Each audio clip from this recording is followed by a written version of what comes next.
Hi, everybody. I'm back today for a second Instagram Live. I'm really excited because I am going to be interviewing somebody really awesome right now, and I thought this was going to be I thought this was going to be a podcast, but it turns out it's going to be an Instagram Live, so I'm thrilled. This is even better. I am going to be joined today by Maria Whitesell, who wrote an amazing memoir called You Can't Do It Alone.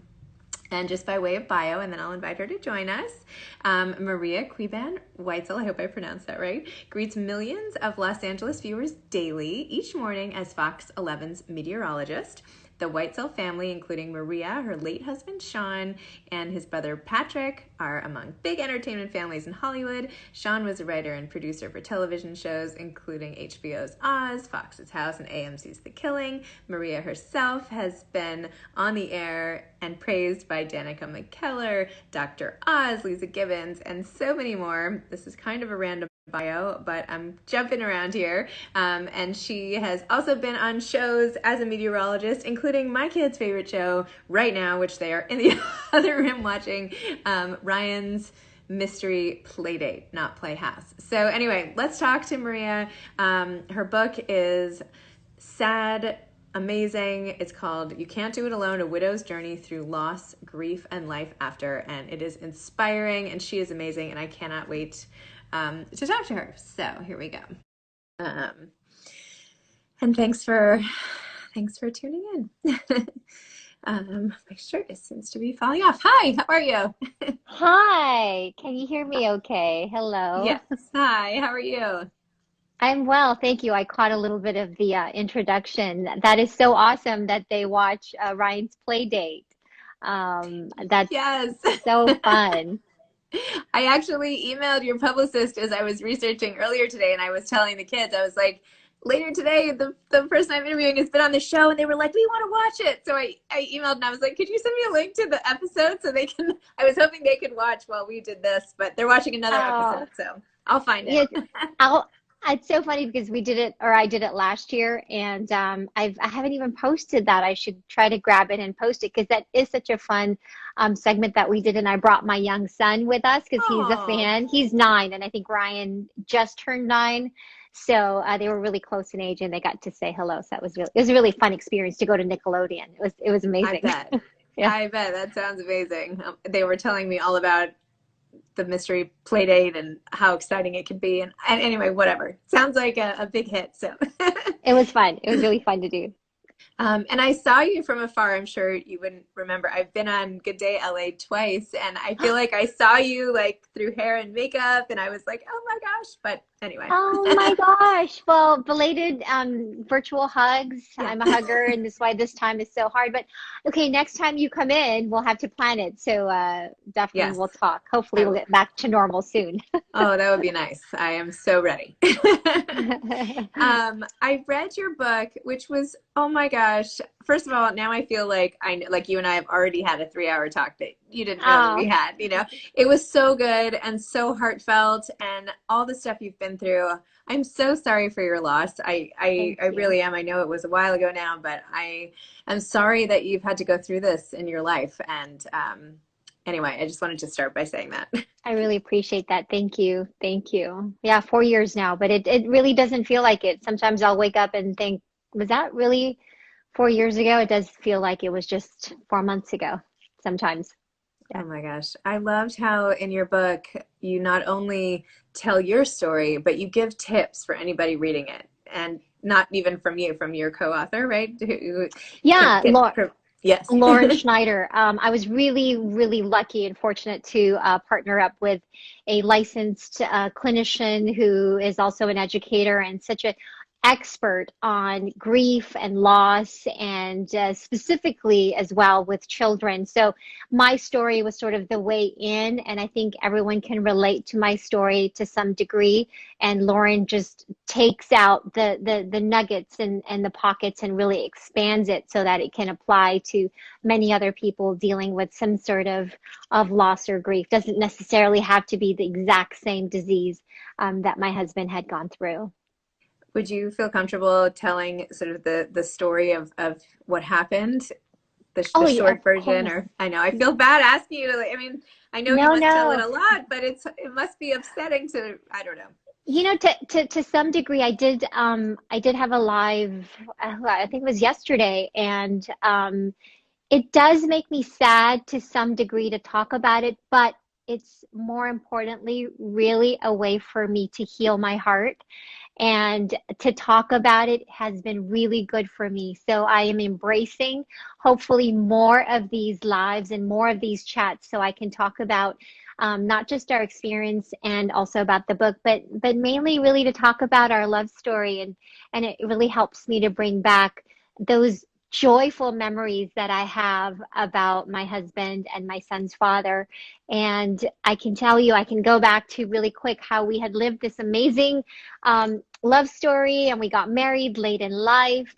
Later, anyway, I had been through a divorce, and I was a single mom already when I met him. I had a 16-year-old son by that time. So I was kind of done with children. And I thought, you know what? I'm at the prime of my career and my life. So when I met Sean, it was kind of a surprise to meet this really perfect guy for me. He wasn't perfect by any means, but he was perfect for me. And we had just had our baby, and he was 3 years old at the time. And so we hadn't traveled much like any new mom and dad, right? So Gus is our son, and he was 3 years old at the time. And so we decided to go on this big trip to Paris. And we had never been to Paris, certainly not together in this really romantic trip. So we went on this trip together, and leading up to that trip, we really hadn't spent too much time with each other. We were kind of like passing ships, you know, we worked all the time. And so a lot of the kind of strange behavior that he had been displaying, I could justify it because he was working hard and late. I was too. So when we were in this beautiful city of Paris, he was acting very strange. The symptoms were all there, not just forgetfulness, but just really strange behavior. He would want to sleep in. He didn't want to get up and run around the city like he normally would. He was the planner of our trips, and he didn't want to do that. He wanted to sleep in. And little things would confuse him, like even getting a cab. And he was the guy that lived in New York City for many years. So for him to be confused about the concept of trying to hail a cab was not right.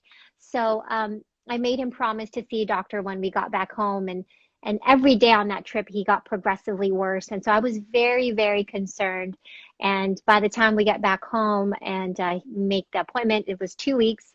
And exactly 2 weeks from when we landed, we received the bad news that he had brain tumors, and he had had something called glioblastoma, which was a progressive disease, malignant cancer in the brain, which there was no cure for, and there is no cure for that. And so we had very limited time together, and we got in total 18 months, amazing months together before he died. I'm so sorry. The great news is that I feel like you brought him to life through the telling of all of the stories about him. Not even like, I love how you include not just the good, but the annoying, or like how when you were dating at the beginning and you decided to split up for a little bit and he wasn't quite ready. And then it took reuniting at a, crowded Bruce, venue it for. was Bruce Springsteen brought us together again. That's Yeah. great. Because that is what life is like. Life isn't perfect, so you don't always have fireworks and things go according to plan. And obviously, things have not gone exactly the way from day one. And anyway, I'm Oh, sorry. I'm really oh, sorry. thank Um, you. how did you decide after going through this painful process to turn this into a book? Had you wanted to write a book? What was the impetus for turning this into a memoir? Well, first of all, I've never written anything in my life. My husband would beg to differ. He was the writer in our family. His job was writing. He wrote for episodic television. So he was used to writing stories, not just from television, but he would write short stories and things like that. And I would always be the one running into his office and say, "Hey, here's an idea for a story." And he would listen to my crazy ideas and he would say, "Now go write it." And I Oh, said, no, I'm not the writer. He goes, yes, you are a writer. But I had never written anything. Even my job working as a meteorologist and anchor on Good Day LA here in Los Angeles at Fox, uh, I I don't read a prompter. I don't write things normally. I ad lib everything. So writing is not my first strong skill set. And so when Sean was diagnosed and we were asking our whys, if something really tragic happens to you, I'm sure you can relate. Like, why did this happen to us? Why? We didn't do anything wrong or bad. And so we had so many moments of asking why to God, and part of it had to be that I wore a microphone every day. Sean wrote every day. And so we thought, you know what, maybe we need to write this story because there is no cure for brain cancer. There's not very much information out there about glioblastoma. So maybe it is because of that we need to write about it, bring more awareness and bring more funding to find research. So that was kind of our goal at the time. Never really planning on him dying, not at all. We always held on to the hope that he would be part of that 5% that would live much longer than he did. And so, over time, after he died, I didn't really think about it too much until a couple of people brought it to my attention. And I went, oh, yeah, that was a promise I made to him and a promise I made to myself. And so, about a year and a half after he died, I picked it up, the idea, and I got on my computer and I started writing and remembering the things that we had gone through. and what was that process like? Easy, hard, a It lot? was it was a lot. It was hard. It was cathartic. There were a lot of tears, and up until this point, it was everything. Even doing the audiobook for the book, I was in a studio, recording studio, and it was the first time that I had really read the book in its entirety out loud, and that was a totally different experience. And it was all those emotions coming back like it had just happened. And I was grateful for it because I felt even closer to Sean. And so I just look at that as a gift.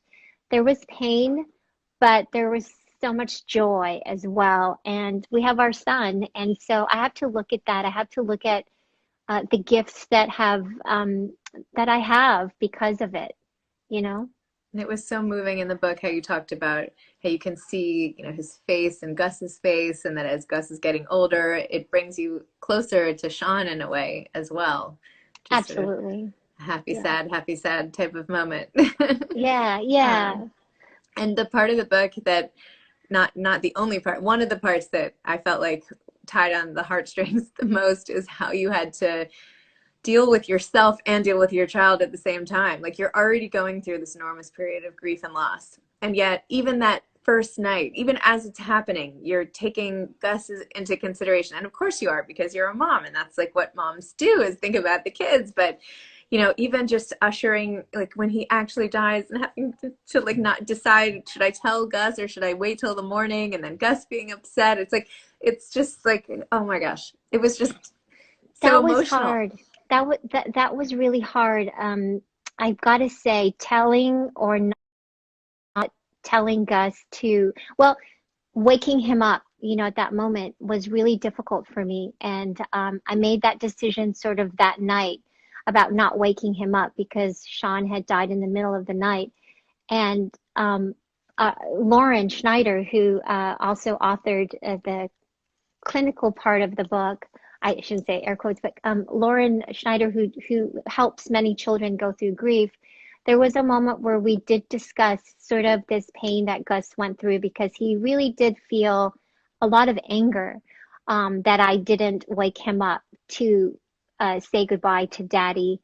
But I reminded him that that night before he went to bed, he did say goodnight. He did say, I love you. And he said it many times before, but specifically that night.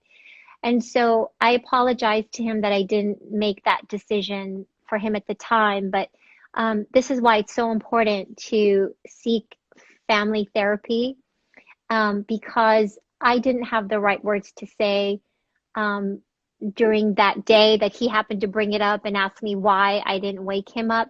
But I couldn't have done what I did.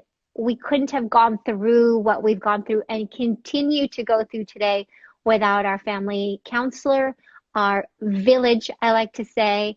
But I'm I know that I couldn't have done it alone, and I think that's why we decided to title the book "You Can't Do It Alone." And you need to have a village. You need to find your people. And I know some people might be saying, well, you know what? I don't have family. I don't have a circle of friends like you did, Maria. And I say you're actually wrong, because of this, we have technology. We have the ability to actually find our village ourselves. And so I encourage you to do that, because it's really important for your heart, for you, and for the people who are helping you. Um, don't deprive them of helping you, because helping does heal and it feels good to help other people. So please invite that in your life. I was really struck by how your in-laws and your family and just everybody rallied and how great that was. I mean, you're right, not everybody has that same support system in place, but it is possible to reach out and to go beyond your comfort zone to get what you need. And it's really, especially with a child or children involved, you need that. You just, it's like not an option. Yeah, absolutely. You really need to seek it out. In fact, there was somebody who I met recently who had heard the audiobook, and he got something from my book, which was so great. It was such a compliment, because he said, you know what, Maria, my wife is disabled, and I guess he's had to be her caregiver for a number of years. And he said, I've always took pride in the fact that I could do this myself. Like, I didn't need help and I want to do this on my own. But he said, you're right. I need to go ask for some help sometimes. And I'm going to do that. I'm going to go do it. And I thought, wow, that's great. I'm so glad that at least, I've helped in some way. So that's my hope, is that the book can resonate and can help in some way, for you watching, or for other people. Has Gus read your book? No, not the whole book, but I read him some parts of the book, and he asked if he was in it. He goes, "Am I in it, Mom?" Mm-hmm.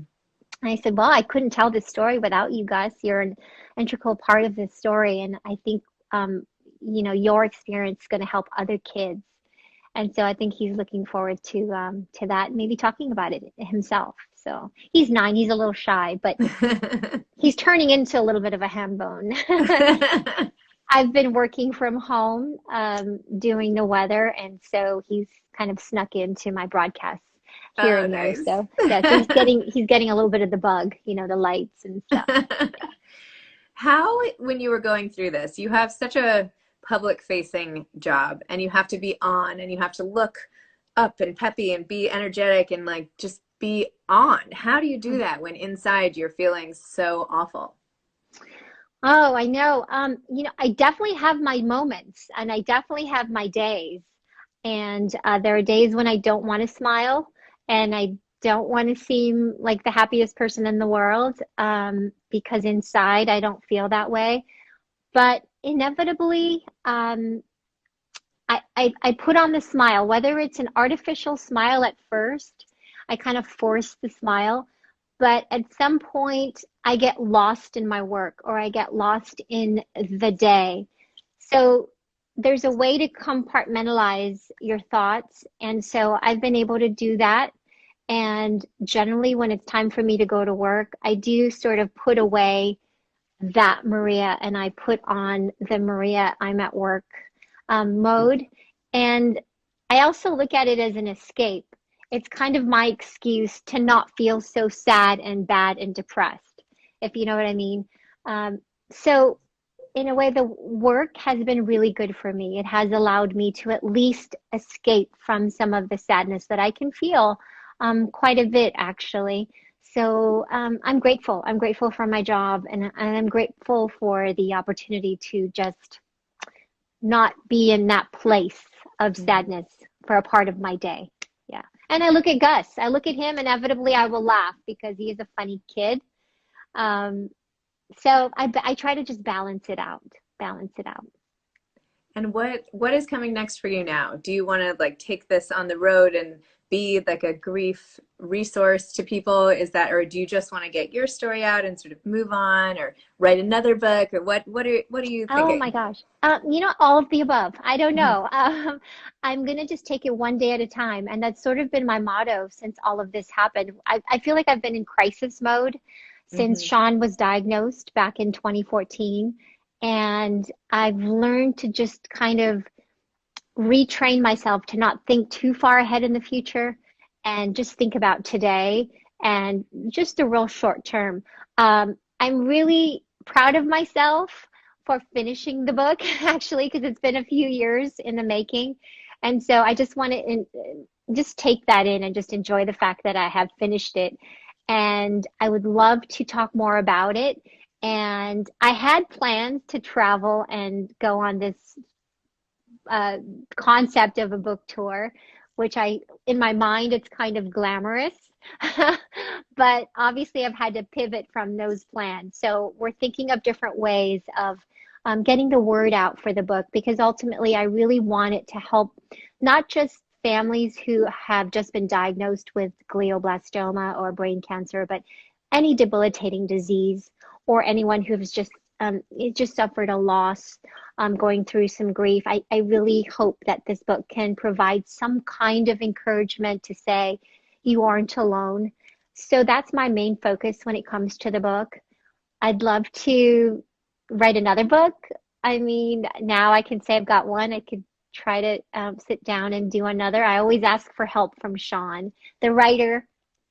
I feel like he really wrote this book, a lot of it, because I would always call out his name and I talked to him out loud all the time.